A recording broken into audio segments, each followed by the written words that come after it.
Microsoft Windows XP, l'un des systèmes d'exploitation les plus marquants de l'histoire moderne. Sorti en 2001, à un moment où l'informatique personnelle était encore jeune, hésitante, parfois même un peu capricieuse. À cette époque, rien n'allait de soi. Les écrans étaient épais, les connexions ADSL commençaient à peine à s'installer, et aller sur Internet avait encore quelque chose d'excitant, presque d'exceptionnel. Microsoft, lui, traverse une période critique. Windows 98 est apprécié, mais très instable, Windows Millennial Edition est un échec, et Windows 2000, solide mais austère, parle davantage aux entreprises qu'au grand public. Il faut donc un nouveau système capable de réunir ces deux mondes, la fiabilité du professionnel et la simplicité du familial. C'est donc dans ce contexte que naît Windows XP, un OS construit sur un socle robuste, mais enveloppé dans une interface bien plus accueillante. Des couleurs douces, des formes arrondies, et ce fond d'écran, Bliss, devenu iconique. Un système pensé pour durer, et qui va dépasser toutes les attentes. Windows XP, c'était l'environnement informatique de toute une décennie. On le retrouvait en masse dans les salles info des collèges, dans les cybercafés qui fleurissaient à mesure que le web se démocratisait, et sur la majorité des PC familiaux qui servaient à tout. C'est donc naturellement là que les premières conversations sur MSN ont pris forme, sous une interface simple, colorée, devenue familière pour des millions de personnes. XP était partout, et c'est précisément pour ça qu'il est resté dans toutes les mémoires. Aujourd'hui, on va revenir sur son histoire, comprendre pourquoi il a autant marqué, comment il a transformé notre rapport à l'ordinateur et pourquoi, plus de 20 ans après sa sortie, Windows XP reste encore le symbole d'une époque où tout semblait nouveau, une époque où l'informatique devenait enfin accessible.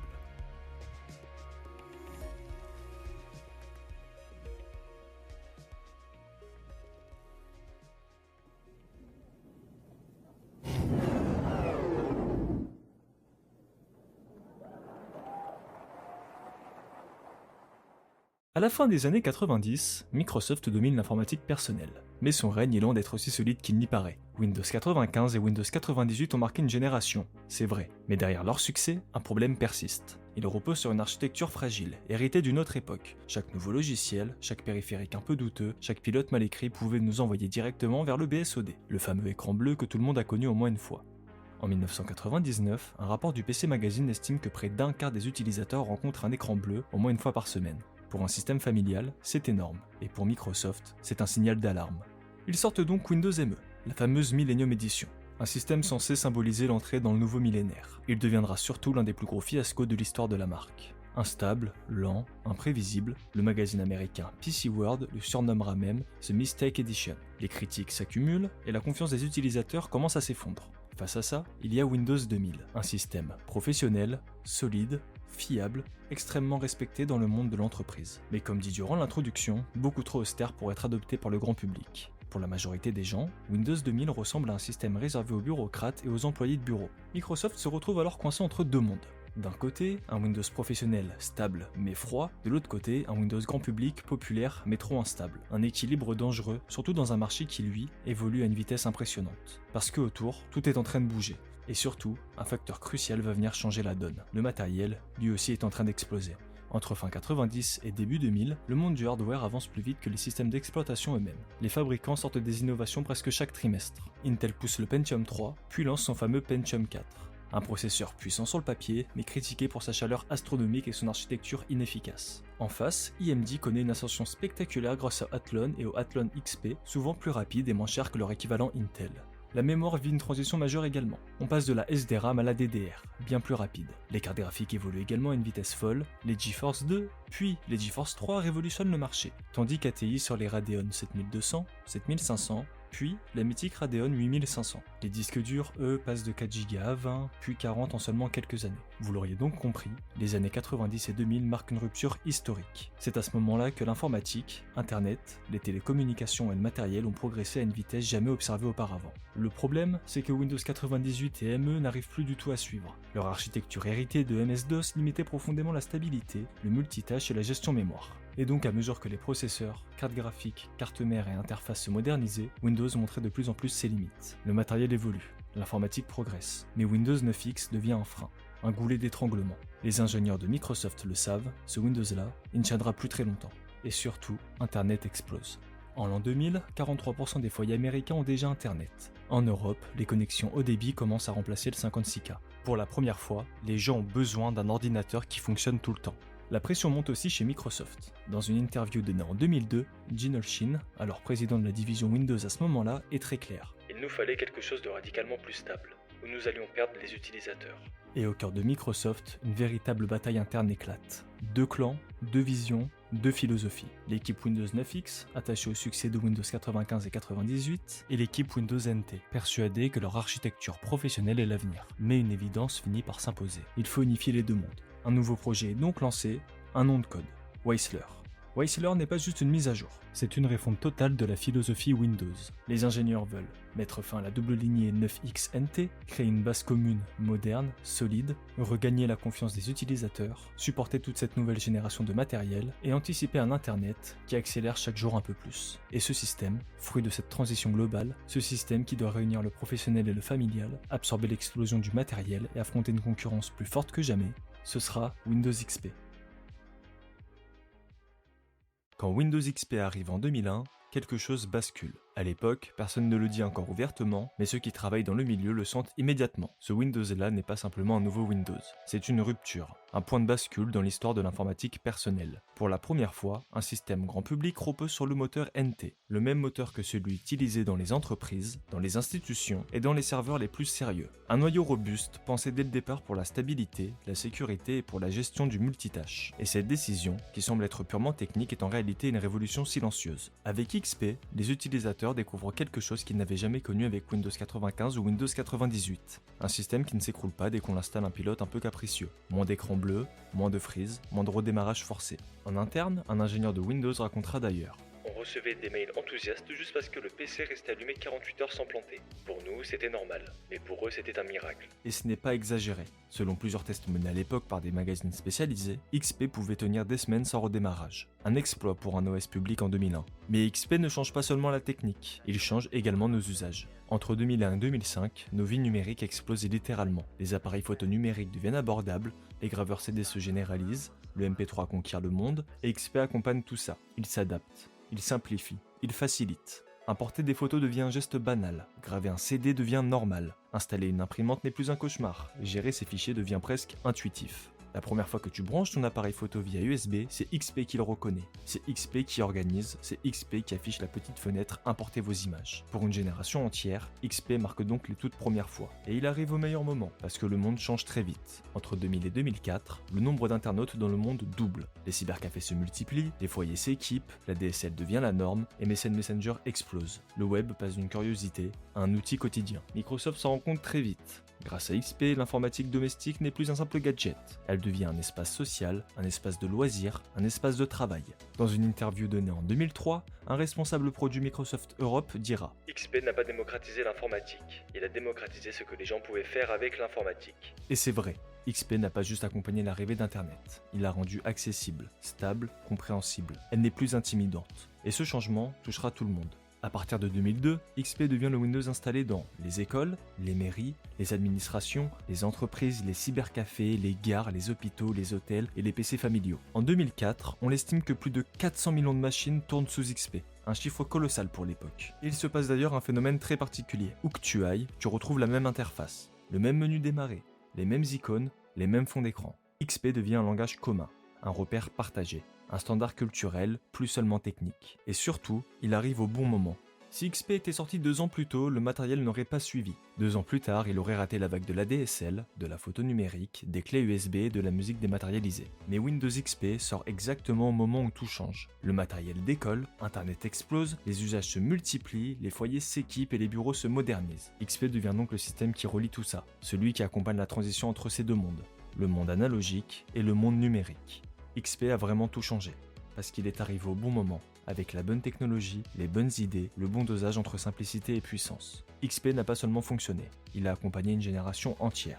Il a suivi les utilisateurs dans leur première fois numérique, il leur a appris à installer des programmes, à naviguer en ligne, à gérer des fichiers. XP n'était donc plus un simple OS, c'était un compagnon. Et c'est pour ça qu'on en parle encore aujourd'hui, parce qu'une partie de nos premières expériences numériques ont été écrites sur Windows XP. L'un des aspects les plus importants de Windows XP, et peut-être l'un des plus sous-estimés aujourd'hui, c'est son design. Parce qu'à l'époque, les interfaces étaient encore très techniques, très carrées, très informatiques des années 90. Windows 2000 par exemple était stable, oui, mais visuellement austère. Windows ME, lui, essayait d'être plus joli, mais il était tellement instable que son apparence ne suffisait jamais à compenser la frustration. Alors Microsoft décide de faire quelque chose de très différent. quelque chose d'audacieux, créer un système qui inspire confiance dès le premier regard. Avec XP, Microsoft introduit le thème Luna. C'est la première fois qu'un ordinateur ose autant de couleurs, autant de rondeur, autant de douceur. On passera donc des gris métalliques à des bleus profonds, des angles stricts à des courbes rassurantes, des menus austères à des panneaux plus lisibles, plus intuitifs. Cette interface, beaucoup l'ont oubliée, mais à l'époque, elle était révolutionnaire. Un designer de chez Microsoft dira dans une conférence interne « Nous voulions que Windows semble vivant, pas juste fonctionnel ». Et c'est exactement ce que Luna fait. Elle crée une sensation de familiarité immédiate. Le PC ne fait plus peur, il devient un outil au quotidien. Et au centre de ce nouvel univers, il y a Bliss, le fond d'écran le plus vu de toute l'histoire de l'informatique. Une colline verte, un ciel bleu parfait, rien d'autre. Bliss, c'est plus qu'une image, c'est une promesse, une façon de dire « votre ordinateur va bien, tout est stable, tout est simple ». Cette photo, prise en Californie en 1996, est devenue une icône culturelle, et ce n'est pas un hasard. À une époque où le désordre visuel régnait, Bliss offrait un espace clair, et il y a également les sons. Parce que Windows XP, c'est aussi une ambiance sonore, le démarrage, la fermeture, les petites notifications, même le son d'erreur. Tous ces sons ont été composés avec une intention très précise, être reconnaissable mais jamais agressif. Et ça fonctionne. Dans de nombreux foyers, entendre ce son, c'était déjà se sentir en terrain connu. XP crée une ambiance, pas seulement une interface. Et c'est ça que beaucoup oublient. XP ne se contente pas d'être joli. Il crée à lui seul une anthropologie complète de l'informatique au début des années 2000. Ses couleurs rassurent, ses sons apaisent, son fond d'écran évoque un monde simple et lumineux. Et ce ressenti compte, parce qu'à cette époque, des millions de gens utilisent un ordinateur pour la première fois. L'apparence joue donc un rôle essentiel. En l'occurrence, celle de Windows XP te dit « N'aie pas peur, tu peux y aller ». Pour beaucoup, XP a été le premier système qui ne ressemblait pas à un outil froid, mais à un espace familier, un endroit dans lequel on se sentait bien. C'est aussi pour ça que XP marque autant les souvenirs, parce que son design, ses couleurs, ses sons, tout ça formait un environnement complet, presque émotionnel. XP n'était pas simplement stable, il était rassurant. Et dans une époque où l'informatique devenait indispensable, c'était exactement ce dont le monde avait besoin. Lorsque Windows XP arrive, Internet est en train de basculer d'un monde expérimental à un monde de masse. Le 56K recule, la DSL avance, le web passe donc naturellement d'un loisir occasionnel à une infrastructure quotidienne. Entre 2001 et 2005, le pourcentage de foyers connectés explose littéralement. Aux États-Unis, on passe de 43% en 2000 à plus de 70% en 2005. En France, le haut débit, encore anecdotique en 2002, devient dominant en 2006. C'est une transformation structurante. Et XP arrive au bon moment pour cette mutation. Il simplifiera tout ce qui était compliqué avant, la configuration réseau, la détection des modems ADSL et la gestion du Wi-Fi qui, elle, arrivera timidement dès 2002 dans nos foyers. Pour la première fois, un ordinateur familial peut rester connecté en permanence, et cette connexion permanente va changer le monde. Dans cette nouvelle ère, un navigateur devient omniprésent, Internet Explorer 6. IE6, c'est le web des années 2000. À son apogée, il dépasse 90% des parts de marché mondial, un monopole comparable à celui de Google aujourd'hui. Ce navigateur, c'est tes premières recherches, tes premières vidéos, tes premiers jeux en ligne. C'est aussi le navigateur que les entreprises imposent, que les sites optimisent, le web entier est construit autour de lui. Et XP, massivement installé, devient une cible idéale. Entre 2002 et 2004, plusieurs virus informatiques frappent le monde entier. Pour résumer, entre 2001 et 2004, nous avons eu Nimda en 2001, l'un des premiers à combiner plusieurs vecteurs d'infection, Blaster en 2003 qui infectera 500 000 machines en quelques jours, Sasser en 2004, lui paralysera des hôpitaux, des banques, des compagnies aériennes, et MyDoom qui lui, la même année, deviendra le virus email le plus rapidement propagé de l'histoire. Pour vous donner un ordre d'idée, lors de l'attaque Blaster, le Congrès américain doit fermer temporairement plusieurs systèmes. L'aéroport de Taipei arrête des vols, XP se retrouve au cœur d'une guerre numérique mondiale. Et face au chaos, Microsoft réagit. En 2004, la firme publie le Service Pack 2, considéré par de nombreux experts comme la plus grande mise à jour de sécurité jamais déployée sur un OS grand public. Le SP2, c'est un pare-feu activé par défaut, un centre de sécurité, une refonte d'Internet Explorer et énormément d'autres fonctionnalités. Pour beaucoup, le Service Pack 2 n'est pas une mise à jour, c'est un nouveau Windows. L'époque combinant XP, la DSL et Explorer 6 est paradoxale. Elle est brillante, excitante, inventive. Le web explosera donc naturellement. Les communautés naissent, le partage devient massif, le monde s'interconnecte réellement pour la première fois. Et c'est aussi une époque dangereuse, mal comprise, où chaque téléchargement pouvait ruiner un PC familial, où chaque page web pouvait cacher un virus. À ce moment-là, Internet n'avait ni règles ni garde-fous. XP n'a pas seulement traversé cet âge d'or et de chaos, il en a été l'épicentre, un système qui accompagne la découverte, qui absorbe les crises et s'adapte à un monde numérique qui grandit plus vite que tout le reste. Et au milieu de ce tumulte, une autre révolution silencieuse se prépare. celle de notre vie numérique quotidienne. Windows XP n'est pas seulement un système d'exploitation, c'est un morceau de culture numérique, un lieu où des millions de souvenirs se sont formés. D'abord, il y a Windows Movie Maker.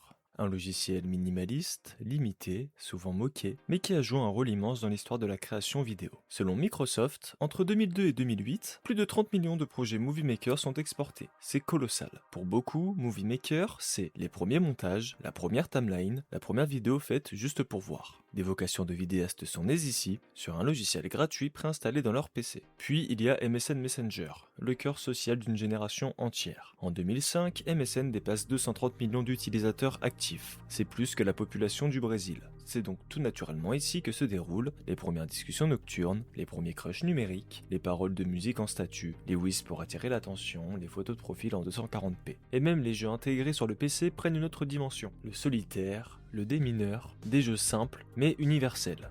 En 2006, Microsoft révèle que le solitaire est l'application la plus lancée sur XP, devant Word et Internet Explorer. Tout est donc là pour vous faire passer le temps, durant les pauses au bureau, entre deux révisions, des gestes anodins devenus universels. XP devient également le premier OS vraiment multimédia de masse. Lecture audio et vidéo, gravure de CD, import photo, création vidéo, chat, jeux. Il n'a pas seulement soutenu les usages numériques, il a façonné la façon dont une génération vivait le numérique. Mais XP ne se contentera pas d'habiter nos souvenirs personnels. Très vite, il dépasse le cadre du foyer pour s'installer partout. Entre 2003 et 2008, XP équipe jusqu'à 70% des PC du monde, un chiffre jamais égalé dans l'histoire. Dans les écoles, XP devient le premier contact numérique de millions d'élèves. Dans les administrations, mairies, préfectures, hôpitaux, universités, XP apporte stabilité et prévisibilité, de qualité essentielle quand un parc informatique compte des centaines de machines. Les logiciels pro se standardisent, les procédures se modernisent, les employés adoptent un outil qui fonctionne tous les jours sans surprise. Dans les cybercafés, XP devient une fenêtre sur le monde. De New York à Bangkok, de Paris à Tokyo, il devient universel. Peu importe le pays, le menu démarrer est le même, les icônes sont les mêmes, les raccourcis sont les mêmes. XP crée un langage informatique commun. Et dans les foyers, XP s'impose comme un nouveau compagnon du quotidien. PC familial, PC de bureau, XP est partout, tout le temps. C'est un OS qui ne se contente pas de fonctionner, il s'intègre dans la vie. Il n'unifie pas seulement les machines, il unifie les usages, les habitudes, les gestes. Et pourtant, même les empires les plus solides finissent par vaciller, ou du moins, c'est ce que l'on croit. Il y a 11 ans, le 8 avril 2014, Microsoft annonce officiellement la fin du support de Windows XP. Sur le papier, l'histoire est terminée. Dans la réalité, XP reste là, comme une ombre, comme une fondation. XP continue de tourner là où on ne l'imaginait pas. DAB, hôpitaux, machines industrielles, aéroports, caisses, panneaux d'affichage, jusqu'à certains systèmes militaires. Un OS théoriquement terminé, mais toujours bien vivant. Donc, la question subsiste. Pourquoi XP survit autant? Parce qu'il est stable, léger, prévisible, compatible et certifié par des protocoles industriels très stricts. Dans l'industrie, on ne change pas un système qui fonctionne.